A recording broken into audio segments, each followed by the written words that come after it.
Olá a todos que acompanham o jornal Movimento Online, começando agora mais uma entrevista. Eu estou na companhia do Dr. Eduardo Sarlo, advogado especialista em direito empresarial, para falar sobre a Lei Geral de Proteção de Dados, a LGPD, que entrou em vigor no dia 18 de setembro, no mês passado. A lei, ela estabelece regras sobre coleta, armazenamento, tratamento e compartilhamento de dados pessoais, impondo mais proteção e penalidades para o não cumprimento dessas questões por parte de empresas públicas e privadas. Doutor, esse é um assunto novo aí na questão do direito. Você me contou que é uma coisa já discutida há um tempo, mas entrou em vigor no mês passado. Então, o que diz o texto atual e aprovado pela LGPD? O texto legal, ele tenta disciplinar as empresas, tanto pessoas jurídicas e até pessoas físicas, tanto da administração pública como da administração privada, que guarnecem dados de usuários. Hoje, a gente vive um mercado extremamente frenético, onde o tempo todo a gente está cedendo os nossos dados em canais de comunicação, ao fazer uma compra, ao entrar numa sala, num ambiente virtual. E faltava uma legislação infraconstitucional específica que cuidasse exatamente da guarnece desses dados. Então, qual foi o objetivo do legislador criando esse marco legal que foi sancionado agora em agosto desse ano e que só vai valer a partir do ano que vem? Disciplinar as empresas que armazenam esses dados. Elas têm que armazenar esses dados de forma responsável, de forma consciente, e não gerar danos, sejam eles materiais ou morais, aos usuários que outrora cederam esses dados. E como na prática essa lei vai ser aplicada? E quais foram as mudanças também que foram realizadas até a aprovação no Senado? Antigamente a gente não tinha uma legislação específica tutelando isso, tutelando as empresas que armazenavam dados. É comum a gente entrar em site, em redes sociais, e quando você está entrando, você cede esses dados. E esses dados, eu costumo dizer que são patrimônios na mão de empresas, porque com esses dados, elas conseguem gerenciar propagandas, gerenciar anúncios e chegar a consumidores, chegarem a usuários. E algumas empresas também utilizavam esses dados de forma malfadada, de forma a criar fake news, a dissipar um movimento jornalístico que não é verdadeiro, a dissipar um movimento acadêmico que não é verdadeiro, um movimento acadêmico falso, e levar a comunidade, a população, a sociedade a erro. Então a lei ela vem para salvaguardar essas pessoas que cedem os dados e querem receber informações verdadeiras, querem que seus dados sejam manipulados de forma idônea, de forma digna. E caso as empresas não venham a respeitar, elas podem ser punidas. Podem responder, por exemplo, um processo administrativo que culmina numa advertência ou até numa multa que vai se basear no seu orçamento. Okay? Que, segundo o legislador, ela opera à margem de 2% do faturamento de uma empresa, por exemplo. E 2% a gente sabe que é alto, não é baixo, é salgado. E o legislador fala num limite de 50 milhões de reais em autos de infrações, que empresas que manipulam dados podem ser punidas caso venham a transgredir os dados desses usuários. A informação é que os empresários, a partir dessa lei entrando em vigor no último mês, eles acreditam que eles ainda não estão muito preparados caso ainda tenha algum problema relacionado a essa lei. Qual a sua opinião em relação a isso? Os empresários estão gostando dessa lei ou é mais uma burocratização, na opinião deles? Daniel, boa pergunta. O que o Daniel aponta é uma verdade. Hoje os empresários estão um pouco pavorosos. Por que o empresariado está pavoroso? Porque todo empresário, em qualquer segmento que seja no segmento de biomédica, seja no segmento farmacêutico, no segmento alimentício, enfim, qualquer segmento, se vocês pararem para pensar, ele armazena dados. Ele armazena os meus dados, armazena os dados do Daniel, e esse empresário, ele vai ter que agir de forma responsável. senão ele pode ser punido. Ele pode, inclusive, ser tolhido de armazenar dados. Então, foi feita uma pesquisa e parece que acima de 84% dos empresários não estão preparados para armazenar os dados na forma que a lei disciplina. Por exemplo, a lei exige que quando você cede os seus dados, a empresa que vai armazenar, ela justifique por que ela quer esse armazenamento de dados. Ou seja, ela tem que declarar para o consumidor, para o usuário, contribuinte, cidadão, seja quem for, por que ela quer armazenar os dados. Por questões comerciais, por questões políticas, por questões religiosas, por questões financeiras. E a gente tem que dar esse aceite, segundo a legislação. Então, os empresários estão um pouco pavorosos mesmo. Entendo que eles têm que se organizar legalmente. Vai surgir uma janela muito grande na área de TI, porque é um trabalhador que é uma ferramenta necessária para as empresas se adequarem. E o empresário ele tem que se organizar, tem que ser responsável, porque não pode uma empresa guardar os nossos dados, ter um case de dados muito grande e não ter responsabilidade junto a esses dados. Agora, falando um pouco sobre as sanções, essas punições que estão previstas de acordo com a lei. Quais são essas sanções impostas para esses indivíduos ou empresas também que não cumprirem de forma correta com a lei? Boa pergunta novamente, Daniel. A lei ela traz uma parte que trata estritamente das punições. Punições essas de natureza administrativa. Essa punição ela vai ser levada à frente por uma agência nacional, um órgão regulador, que vai ter o poder de gerar, por exemplo, um auto de infração de natureza pecuniária. Hipoteticamente, se o Daniel ME, uma empresa, descumprir a lei de proteção de dados, ele pode ser punido até 2% do seu faturamento, através de um auto de infração. E esse auto de infração, uma vez não pago, automaticamente ele suja o nome da sua empresa e nasce uma execução fiscal contra você. Então é um mecanismo forte que a administração pública indireta vai poder tomar conta e punir. Antes do auto de infração, pode o órgão, a agência reguladora, através de um ato pedagógico, dar uma advertência. A advertência ela é um documento que ela notifica a empresa infratora, falando que se ela reincidir naquele ato, ela pode ser punida. Então a gente tem a advertência, a gente tem o auto de infração e até a suspensão na utilização dos dados de usuários por parte de empresas que exploram esse segmento. Agora, tratando de um ponto específico da lei, que fala sobre crianças e adolescentes. Quais pontos são esses? Você me disse que crianças e adolescentes são 1/3 desses dados que estão disponíveis na internet, enfim. Quais pontos são esses que tratam sobre a criança e o adolescente? O legislador ele teve o cuidado de trazer alguns artigos, se não me engano, a partir do artigo 15 ou 16 da LGPD, tratando exclusivamente da criança ou do adolescente. Fala que tem que ter um responsável anuindo e cedendo esses dados para a empresa e o legislador tinha que ter essa preocupação, porque hoje a gente percebe que tanto a criança como o adolescente são uma fatia muito grande desse mercado. Elas são usuárias, elas cadastram, elas cedem os seus dados e depois são alvos de propaganda, de marketing, de merchandising. Então, é uma preocupação do poder público tutelar e guarnecer os dados dessa criança e do adolescente. Como fazer esse controle? Por exemplo, eu sou uma criança, sou um adolescente, estou ali no site, vou me cadastrar. Como é que a pessoa vai ter a segurança, a empresa, no caso, de que o pai, o responsável, vai estar ali cedendo os dados dessa criança ou desse adolescente? Como faz esse controle? A gente parte primeiro do princípio da boa-fé, que realmente os pais são responsáveis e vão deixar as crianças usarem um meio eletrônico que seja saudável para eles e, se for ceder os dados, que tenha a presença do pai do lado.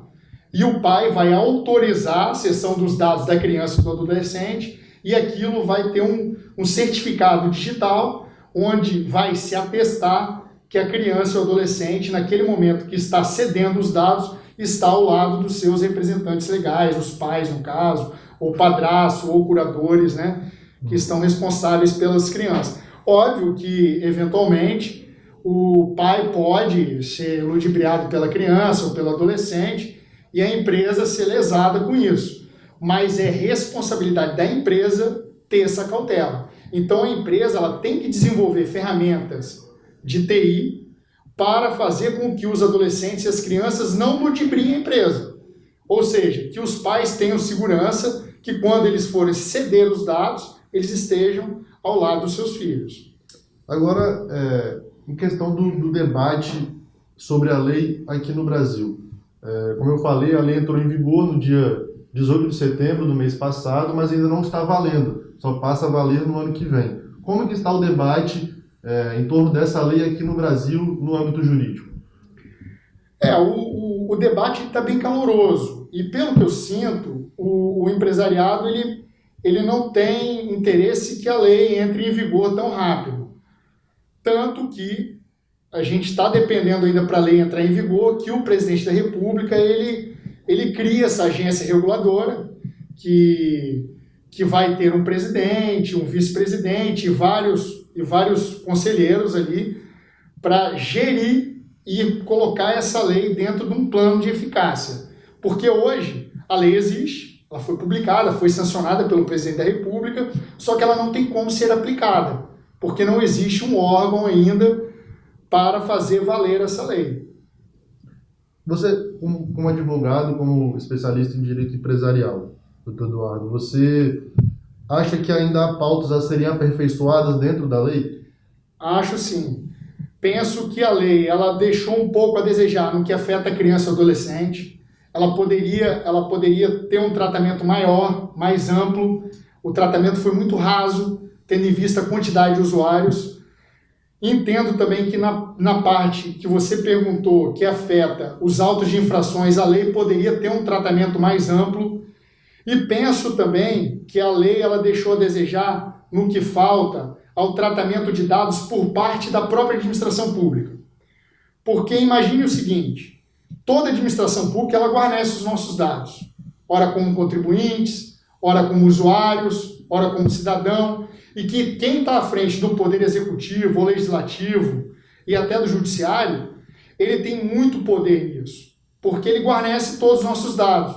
E a gente sabe que principalmente no Poder Executivo e Legislativo, esses cargos são ocupados por mandatos eletivos, por políticos que se elegem e ficam um determinado lapso temporal. E a administração pública, a nível municipal, estadual e federal, ela tem grande fonte de dados ali. Então, penso eu que a lei explorou essa parte, mas deveria ter explorado mais.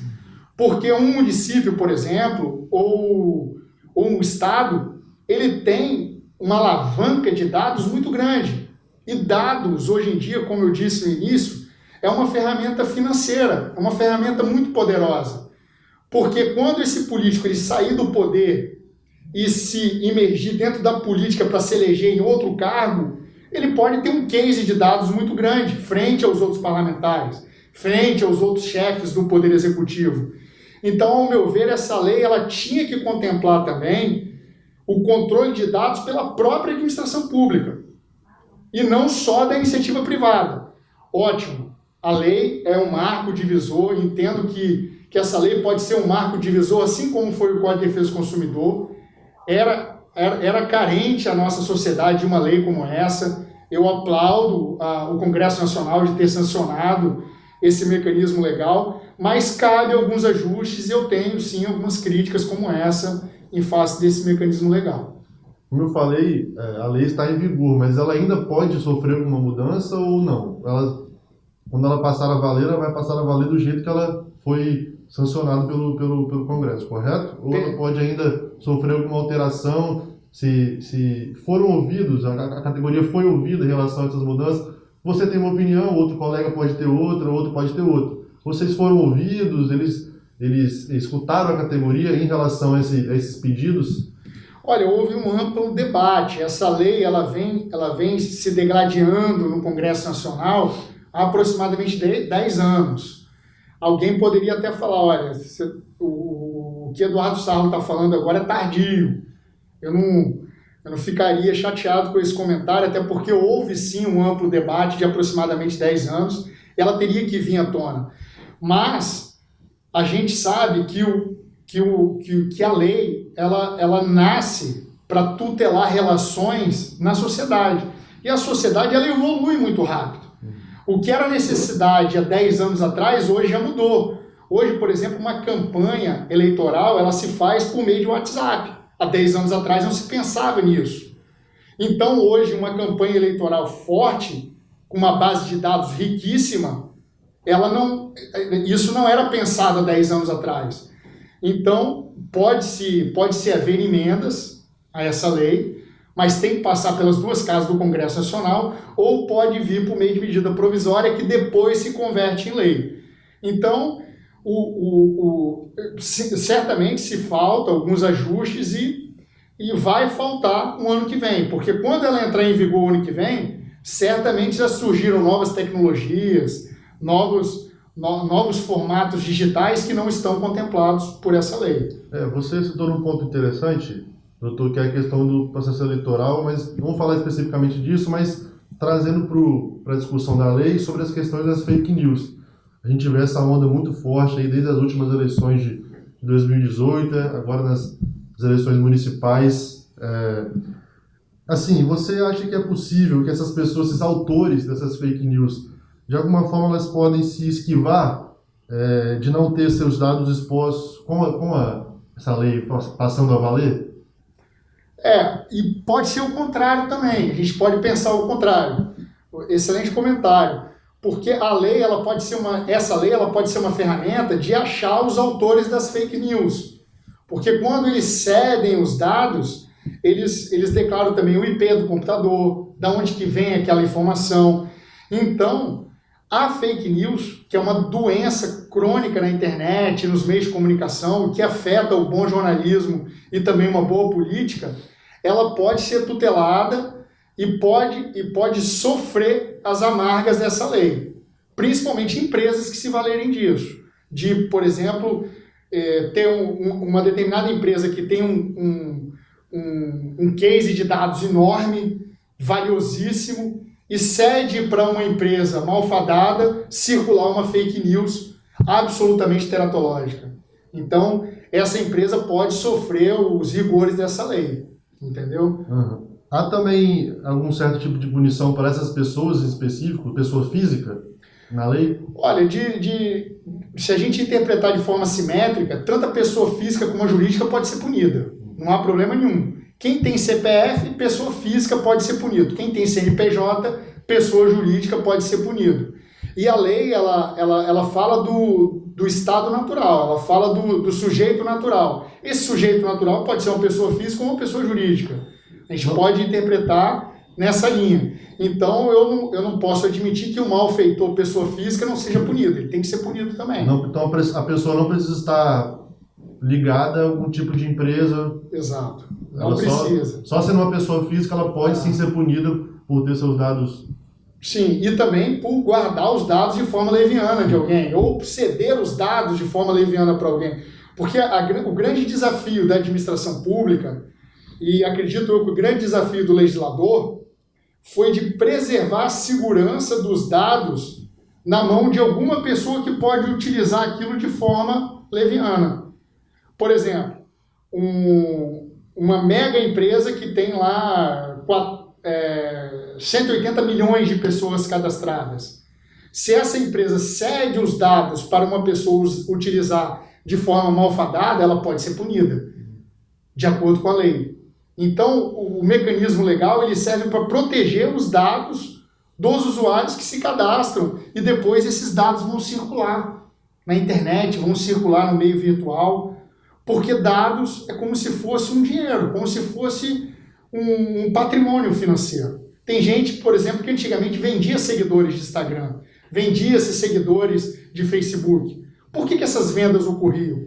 Porque as empresas estavam interessadas em anúncios, em propagandas. E ali se fomenta dinheiro, se fomenta capital. Nascem relações jurídicas, nascem relações econômicas. Ora, bem consagradas, ora mal consagradas. E essas mal feitas, que geram danos morais, danos materiais, fake news, têm que ser tratadas com a hostilidade da lei.